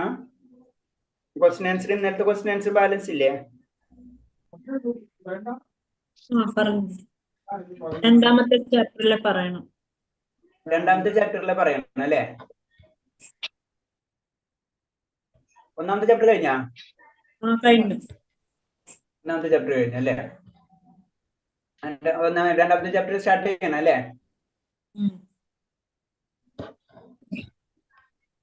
ഹരേ കൃഷ്ണ. അത് പ്രഭുജി രണ്ടാ പറയണ്ടേ? പറയണം. ഓക്കെ, സ്റ്റാർട്ട് ചെയ്തോളൂ. ഹരേ കൃഷ്ണ. ആരാ പറയണത്? ഭക്തിയുടെ സേവനത്തെ ശ്രീ രൂപ ഗോസ്വാമി 3 തരംതിരിച്ചിരിക്കുന്നത് എങ്ങനെ? അനുഷ്ഠാനത്തിലുള്ള ഭക്തി സേവനം, പരമാനന്ദത്തിലുള്ള ഭക്തി സേവനം, ഭഗവാനോടുള്ള പരിശുദ്ധ പ്രേമത്തിലുള്ള ഭക്തി സേവനം. അതെ, അപ്പൊ അനുഷ്ഠാനം, പരമാനന്ദം, ഭഗവാനുള്ള ഭക്തി, പരിശുദ്ധ പ്രേമം. അപ്പൊ 3 ലെവലാണ് ഭക്തിയുദ്ധ സേവനം എന്ന് പറയുന്നത്. നമ്മളെല്ലാവരും ഭക്തിയുദ്ധ സേവനങ്ങൾ ചെയ്യണമെങ്കിലും ഫസ്റ്റ് ലെവലിൽ നമ്മൾ ചെയ്യേണ്ടത് അനുഷ്ഠാനമാണ്. വളരെ സിമ്പിൾ ആയിട്ട് ആചാരങ്ങളാണ്. അത് ചെയ്താലോ പതുക്കെ പതുക്കെ നമ്മൾ ഉയർന്ന് ആ പരമാനന്ദത്തിന്റെ പൊസിഷനിലേക്ക് എത്തുള്ളൂ. അവിടെ നിന്ന് വേണം നമ്മൾ പരിശുദ്ധ ഭക്തിയുദ്ധ സേവനത്തിലേക്ക് വരാൻ. ഭക്തൻ എന്ന് പറയുമ്പോൾ ലാസ്റ്റ് ശ്രേണിയിൽ വരുന്നവരാണ്. അല്ലെങ്കിൽ നമ്മൾ കനിഷ്ക ലെവലിൽ നിന്നാ, നമുക്ക് ഏത് ലെവലിൽ വേണമെങ്കിലും നമുക്ക് പറയാം. ഹരേ കൃഷ്ണ. അനുഷ്ഠാനം എന്നതുകൊണ്ട് എന്താണ് അർത്ഥമാക്കുന്നത്? ഏതെങ്കിലും സവിശേഷമായ പ്രവർത്തനത്തിൽ ഇന്ദ്രിയങ്ങളെ ഏർപ്പെടുത്തുകയാണ് അനുഷ്ഠാനം അല്ലെങ്കിൽ ചര്യ എന്നതുകൊണ്ട് ഉദ്ദേശിക്കുന്നത്. അല്ലെ, അനുഷ്ഠാനം എന്ന് പറയുമ്പോൾ നമ്മൾ ഇന്ദ്രിയങ്ങള് എന്താണ് ഭൗതികത്തിന്റെ പറയാ പോകും, നമ്മൾ അങ്ങനെയാണ് അല്ലെ. അതിനെ എടുത്തിട്ട് നമ്മൾ എന്ത് ചെയ്യണം? കൃഷ്ണന്റെ കാര്യങ്ങൾക്ക് ഉപയോഗിക്കണം. നമ്മളെ ചെവി എന്തിനു ഉപയോഗിക്കണം? ശ്രവണം. അത് ഭഗവാന്റെ കാര്യങ്ങൾ, മറ്റുള്ളത് കേൾക്കാനല്ല ഉപയോഗിക്കേണ്ടത്. പരദൂഷണം മറ്റുള്ള കാര്യങ്ങൾക്കല്ല നമ്മൾ ഉപയോഗിക്കേണ്ടത്. നമ്മൾ ശ്രവണം ചെയ്യേണ്ടത് ഭഗവാന്റെ കാര്യങ്ങൾ കേൾക്കാൻ ഉപയോഗിക്കുക. അങ്ങനെ എല്ലാ ഇന്ദ്രിയങ്ങളും നമ്മൾ ഉപയോഗിക്കാൻ പരിശീലിക്കുക. അതാണ് അനുഷ്ഠാനം കൊണ്ട് ഉദ്ദേശിക്കുന്നത്. ഓക്കെ. അനുഷ്ഠാനം എന്നത് കൃത്രിമമായി എന്തെങ്കിലും നിർമ്മിച്ച് എടുക്കാൻ ഉദ്ദേശിച്ചുകൊണ്ടുള്ളതല്ല എന്നതിന് നൽകിയിരിക്കുന്ന ഉദാഹരണം. ശിശു നടക്കാൻ പഠിക്കുന്നു. ഈ നടത്തം കൃത്രിമമല്ല. നടക്കാനുള്ള കഴിവ് ആദ്യം തന്നെ ശിശുവിൽ ഉണ്ട്. അല്പം പരിശീലനം കൊണ്ട് ശിശു നന്നായി നടക്കാൻ പഠിക്കുന്നു. അതുപോലെ ഭഗവാന് വേണ്ടിയുള്ള ഭക്തിയുത സേവനം എന്നത് എല്ലാ ജീവാത്മാക്കളുടെയും സ്വാഭാവികമായ ജന്മവാസനയാണ്. അതെ, അതായത് ഭക്തി എന്ന് പറഞ്ഞത് എല്ലാവരും ഉള്ളിലുള്ള കാര്യമാണ്. അത് നമ്മൾ ഒന്ന് പ്രാക്ടീസ് ചെയ്ത് എടുക്കാം. അതാണ് നമ്മൾ ചെയ്യേണ്ടത്. അതാണ് നമ്മൾ അനുഷ്ഠാനം കൊണ്ട് ഉദ്ദേശിക്കുന്നത്. ഓക്കെ, അടുത്തത് ആ ഉദാഹരണം കഴിഞ്ഞിട്ട് ഭഗവാൻ മറ്റേ സെന്റൻസ് വേണമായിരുന്നു. അത് ഉദാഹരണം മാത്രം പോരായോ? അല്ല, ഇതാണ് അതിന്റെ ആൻസർ. കാരണം നമ്മള് ഭക്തി, അതായത് ഒരു ചെറിയ ഉദാഹരണം ഇല്ലെങ്കിലും കുഴപ്പമില്ല. ഉദാഹരണമാണിത്. പ്രഭുജി ഉദാഹരണമാണ് ചോദിച്ചേക്കുന്ന ക്വസ്റ്റ്യൻ. പ്രഭു ഉദാഹരണമാണ് ചോദിച്ചിട്ടുള്ളത് അല്ലേ? ഓക്കെ ഓക്കെ, അപ്പൊ ഉദാഹരണം തന്നെ പറഞ്ഞിരിക്കും. ഓക്കെ പ്രഭുജി. ഓക്കെ, ഉദാഹരണം കുട്ടി നടക്കണ പോലെ തന്നെ. കുട്ടി നടക്കാന്നുള്ളത് അവന്റെ ഉള്ളിലുള്ള കാര്യമാണ് അല്ലേ? അപ്പൊ അവൻ നടക്കും. അപ്പൊ ആദ്യം വീഴും. അന്ന് പറഞ്ഞ പോലെ അതിന്റെ അർത്ഥം കുട്ടി നടക്കേണ്ടത് നിർത്താൻ പാടില്ല. അതാണ് നമ്മളോട് ഉപദേശിക്കുന്നത്. അത്രേ മതി. ഓക്കെ. എല്ലാ ജീവാത്മാക്കളിലുമുള്ള അവബോധ തലത്തിലെ മാലിന്യങ്ങൾ അകന്ന് ശുദ്ധമായി തീരുമ്പോൾ അതിനെ ഡാഷ് എന്ന് വിളിക്കുന്നു. കൃഷ്ണാവബോധം. കൃഷ്ണാവബോധം. നമ്മളെ മാലിന്യങ്ങൾ പൂർണ്ണമായിട്ട് അകന്നു കഴിഞ്ഞു കഴിഞ്ഞാൽ നമ്മൾ എന്താണ് കൃഷ്ണാവബോധത്തിലേക്ക് വന്നു കഴിഞ്ഞു. മാലിന്യമാണ് ഭൗതികതയിൽ നമ്മൾ പിടിച്ചു നിർത്തുന്നത് അല്ലെ. ഓക്കെ. അടുത്ത് സാധന ഭക്തി എന്നാൽ എന്താണ്? സാധന ഭക്തി നമ്മുടെ ഉള്ളിൽ കുടികൊള്ളുന്ന ഭക്തിയുത സേവന ശേഷി വികസിപ്പിക്കാൻ നാം ആഗ്രഹിക്കുമ്പോൾ അതിന് ചില ക്രമങ്ങളും ചിട്ടകളും ഒക്കെ ആവശ്യമായി വരുന്നു. ആ രീതിയിൽ പ്രവർത്തിക്കുമ്പോൾ നമ്മിൽ ഉറങ്ങിക്കിടക്കുന്ന ശക്തി ഉണരാൻ സഹായകമാകുന്നു. ഈ അനുഷ്ഠാനമാണ് സാധന ഭക്തി. അത് നമ്മൾ ഉള്ളിൽ സ്ലൈഡ് കുറച്ച് താഴത്തേക്ക് ആക്കോ? ഓക്കെ ഓക്കെ, താഴത്താണ് അല്ലേ?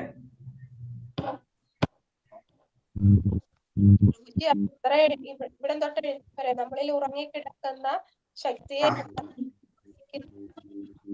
അതായത് ഇത്ര ഉള്ളൂ, മെയിൻ ആയിട്ട് പറയേണ്ടത് ഇത്ര ഉള്ളൂ അതില്. കാരണം ചില ക്രമങ്ങള് നിയമങ്ങളുണ്ട്. ആ നിയമങ്ങൾ നമ്മൾ പാലിക്കണം. ആ പാലിച്ചാൽ മാത്രമേ നമ്മളിൽ ഉറങ്ങിക്കിടക്കുന്ന ഭക്തി ഉണരുള്ളൂ. അതാണ് അതിന്റെ ആൻസർ ഹരേഷ്. അല്ലാതെ നമ്മൾ ഒന്നും ചെയ്യാണ്ടിരുന്നു കഴിഞ്ഞാൽ ഒന്നും നടക്കില്ല. സാധന ഭക്തിയുടെ സ്ലൈഡ് ഇതിൽ കഴിഞ്ഞു പോയി, മുകളിലായി പോയി. മനസ്സിലായില്ലേ? ഓക്കെ. അടുത്തത് വികർമ്മം എന്നാൽ എന്താണ്? അരുതാത്ത പ്രവൃത്തി എന്നതാണ് വികർമ്മം കൊണ്ട് ഉദ്ദേശിക്കുന്നത്. വികർമ്മം. അതിന് വേറെ ഒന്നുകൂടെ നമുക്ക് പറയാം. എന്താണ് ഇത് ചെയ്യാത്തത്? ഏത് വൈദിക നിയമങ്ങൾക്ക് എതിരെ ചെയ്യുന്ന പ്രവൃത്തികൾ അല്ലെ? ഓക്കെ. വികർമ്മ മൂലം. വികർമ്മം എന്ന അരുതാത്ത പ്രവൃത്തി. അതെന്ന് പറഞ്ഞു കഴിഞ്ഞാല് നമ്മള് വൈദിക നിയമങ്ങൾക്ക് എതിരെ ചെയ്യണം, അല്ലെങ്കിൽ എല്ലാവരും ചെയ്യണതിന്റെ നേരെ ഓപ്പോസിറ്റ് ചെയ്യാം. അത് സാത്വികമായതിന്റെ നേരെ താമസിക ഗുണം നമുക്ക് വേണമെങ്കിൽ പറയാം. ഓക്കെ. അടുത്തത് സാധനാഭക്തിയെ കുറിച്ച് നാരദ മഹർഷി ശ്രീമദ് ഭാഗവതത്തിൽ 71:32 പറയുന്നത് എന്താണ്? ഏത് മാർഗത്തിലൂടെയാണെങ്കിലും കൃഷ്ണനിൽ മനസ്സുറപ്പിക്കേണ്ടത് ഏവർക്കും ആവശ്യമാണ്. അതിനാണ് കൃഷ്ണാവബോധം എന്ന് അത്രേ ഉള്ളൂ. അതിനാണ് കൃഷ്ണാവബോധം പറയുന്നത്. ഏത് മാർഗം പ്രശ്നമൊന്നുമില്ല, അൾട്ടിമേറ്റ് എന്തായിരിക്കണം? ഭഗവാനായിരിക്കണം. അത് മാത്രമാണ് പറയുന്നത്. പിന്നെ മനസ്സ് കൃഷ്ണനെ കേന്ദ്രീകരിക്കുന്നതിനുള്ള മാർഗവും രീതിയും ശിഷ്യന് പറഞ്ഞു കൊടുക്കുക എന്നത് ആചാര്യന്റെ ആത്മീയഗുരുവിന്റെ കടമയാണ്. ഇത് തന്നെയല്ലേ ഉത്തരം? അല്ല, അതല്ല. കാരണം എന്ന് വെച്ച് കഴിഞ്ഞാൽ മാർഗം എന്തായാലും ഭഗവാനിൽ എത്താം. അതാണ് നാരദ മഹർഷി പറഞ്ഞു കൊടുക്കുന്നത്. ഓക്കെ. അടുത്തത് സാധനാ ഭക്തിയെ അഥവാ ഭക്തിയുടെ സേവനത്തെ വിഭജിച്ചിരിക്കുന്നത് എങ്ങനെ? 2 തരത്തിലാണ്. വൈദികഭക്തി, രാഗാനുഗ ഭക്തി. നൈഷ്ഠിക ഭക്തി, നൈസർഗിക ഭക്തി. അതല്ലേ നൈഷ്ഠിക ഭക്തി, നൈസർഗിക ഭക്തി. സേവനത്തെ രണ്ടായി വിഭജിക്കാം. നൈഷ്ഠിക ഭക്തി, നൈസർഗിക ഭക്തി. അതെ അതെ. സാധന ഭക്തിയെ രണ്ടായിട്ട് തിരിച്ചിരിക്കണം. നൈഷ്ഠിക ഭക്തി, നൈസർഗിക ഭക്തി. ഓക്കെ. നൈഷ്ഠിക ഭക്തി, നൈസർഗിക ഭക്തി. നൈഷ്ഠിക ഭക്തി. ഓക്കെ. അടുത്തത് എന്തിനാണ് വൈദിഭക്തി എന്ന് പറയുന്നത്? ഭഗവാനുമായി ആത്മബന്ധമോ നൈസർഗികമായ പ്രേമയുത സേവനമോ ഇല്ലാതെ മതഗ്രന്ഥങ്ങളുടെ നിർദ്ദേശം അനുസരിച്ചോ ആചാര്യന്റെ കൽപ്പന അനുസരിച്ചോ മാത്രം ഭഗവത് സേവനം നടത്തുന്നതിനെയാണ് വൈദിക ഭക്തി എന്ന് പറയുന്നത്. അല്ലെങ്കിൽ വിധിപ്രകാരമുള്ള സേവനം. വിധിപ്രകാരമുള്ള സേവനം, അതാണ് വൈദിക. അതായത് നമ്മള് വൈദിക ഗ്രന്ഥങ്ങളിൽ പറഞ്ഞിട്ടുള്ള പോലെ കാര്യങ്ങൾ ചെയ്യും. ഭഗവാനായിട്ട് അടുപ്പം നമുക്ക് ഉണ്ടായിരുന്നൊന്നും ഉണ്ടാവില്ല. അവര് പറയുന്ന ഗുരുക്കന്മാർ ഇങ്ങനെ ചെയ്യാൻ പറഞ്ഞു ഇങ്ങനെ ചെയ്യാം, നാമം ചെല്ലാൻ പറഞ്ഞ നാമം ചെല്ലാം. പിന്നെയാണ് നമുക്ക് അത് രാഗാനുഭക്തിയിലേക്കൊക്കെ നമ്മൾ കടക്കുന്നത്, പരമാനന്ദത്തിലേക്കൊക്കെ നമ്മൾ കടക്കുന്നത്.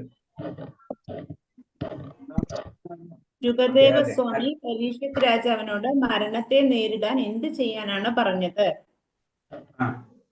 ശ്രവണ സ്മരണ കീർത്തനങ്ങളിലൂടെ ഈശ്വരനെ ഭജിക്കാൻ. ആ ഹരേ കൃഷ്ണ മന്ത്രങ്ങൾ കേട്ടും ഉരുവിട്ടും കൃഷ്ണനെ സദാ ധ്യാനിക്കുന്നവന് മരണഭയം ഉണ്ടാവില്ല. അപ്പൊ പറയുന്നത് മനസ്സിലാണ്.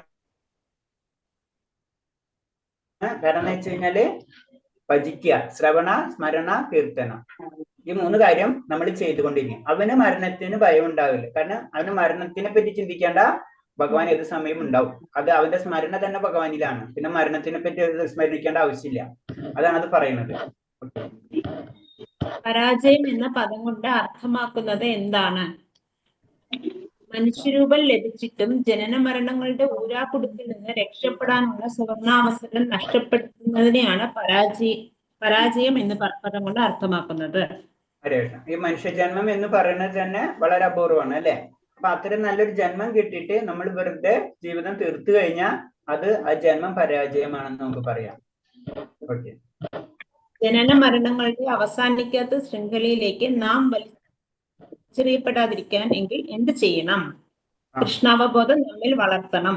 ഏത് വിധത്തിലെങ്കിലും നാം ഗൗരവത്തോടെ കൃഷ്ണനിൽ മനസ്സ് വെക്കണം. ഭഗവാനില് കണക്ഷൻ വെക്കാതെ നമുക്കൊരിക്കലും എന്താണ് ഭൗതിക ലോകം വിട്ടു പോകാൻ കഴിയില്ല. നമ്മൾ ഇങ്ങനെ കറങ്ങിക്കൊണ്ടിരിക്കും. ഓക്കെ, അടുത്തത് കഴിഞ്ഞില്ലേ? ഹരേ കൃഷ്ണ പ്രഭുജി. അപ്പൊ ഈ രാഗാനുഗ ഭക്തി എന്താ? രാഗാനുഗ ഭക്തിന് നമ്മൾ അത് പറഞ്ഞില്ലേ, 2ാമത്തെ സ്റ്റേജ്. അതായത് വൈദിക ഭക്തി ഇങ്ങനെ ചെയ്ത് വരുമ്പോ രാഗാനുഭക്തിയിലേക്ക് നമുക്ക് അടുക്കും. അത് പ്രേമത്തോടു കൂടി കൃഷ്ണനെ ഭജിക്കുന്നതാണോ? അത് പ്രേമ ആയിട്ടില്ല അപ്പോഴും. അത് കഴിഞ്ഞിട്ട് രാഗഭക്തി, ഒന്ന് രാഗഭക്തി, 2ാമത്തത്, രാഗാനുഭക്തിയാണ് 3ാമത്തത്. ഭക്തി, രാഗഭക്തി, രാഗാനുഗഭക്തി. അപ്പൊ രാഗാനുഭക്തി, അതെ, രാഗഭക്തി, രാഗാനുഭക്തി, രാഗാനുഗഭക്തി. രാഗാനുഭക്തി എത്തുമ്പോ പ്രേമബദ്ധത്തിലേക്ക് എത്തിക്കഴിഞ്ഞാൽ കഴിഞ്ഞില്ലേ? ഇനി അടുത്തത് നോക്കണോ, അല്ലെങ്കിൽ നാളെ നോക്കിയാ മതിയാ? 3ാമത്തെ നാളെ നോക്കാം. നാളെ നോക്കാം. ശരി മതി. ഹരേ കൃഷ്ണ. ഹരേ കൃഷ്ണ. ഹരേ കൃഷ്ണ. ഹരേ കൃഷ്ണ. പഞ്ചകൽപരൂപേച്ച കൃപാസിന്ദേവച പതിനാം ഭാവനേഭ്യ വൈഷ്ണവേഭ്യ നമ നമ. അനന്തകോടി വൈഷ്ണവ ഭക്തർക്ക് വാദിക്ക് ഗുരുദേവിക്ക്. ഹരേ കൃഷ്ണ. എല്ലാവർക്കും പ്രണാമം. എല്ലാവരും ഹരേ കൃഷ്ണ പ്രഭുജി. 4 പ്രാവശ്യം ജപിക്കണം കേട്ടോ. ഹരേ കൃഷ്ണ. ഹരേ കൃഷ്ണ. ഹരേ കൃഷ്ണ. ഹരേ കൃഷ്ണ. ഹരേ കൃഷ്ണ. എല്ലാവരും നാളെ കാണാം നമുക്ക്. ഹരേ കൃഷ്ണ. ഹരേ കൃഷ്ണ പ്രഭുജി. ഹരേ കൃഷ്ണ. ഹരേ കൃഷ്ണ. പ്രണാമം.